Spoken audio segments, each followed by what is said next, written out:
দর্শক, এই মুহূর্তে ঢাকা মেডিকেলে আছেন আমাদের সহকর্মী নাবিল জাহাঙ্গীর। সরাসরি চলে যাচ্ছি তার কাছে। নাবিল, শুনতে পাচ্ছেন? নাবিল, নুরুল হক নূরের চিকিৎসার বিষয়ে সর্বশেষ অবস্থা আমাদের জানাবেন।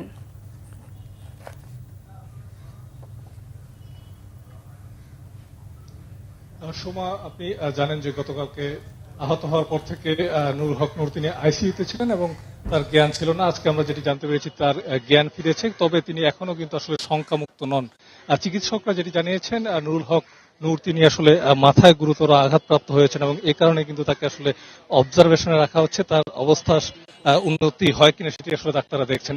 এছাড়াও চিকিৎসকরা যেটি জানিয়েছেন, নুরুল হক নূরের কিন্তু বুকেও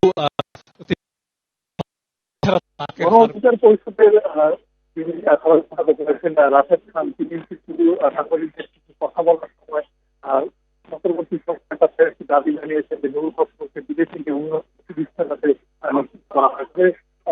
সরকারের পক্ষ থেকে আসলে তিনি বলছেন যে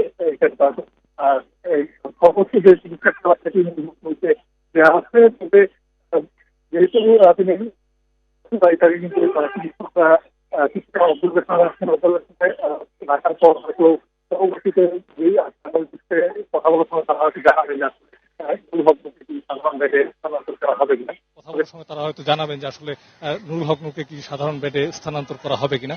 তবে এই মুহূর্তে তার অবস্থা আশঙ্কাজনক। সোমা। নাবিল, আপনাকে অসংখ্য ধন্যবাদ।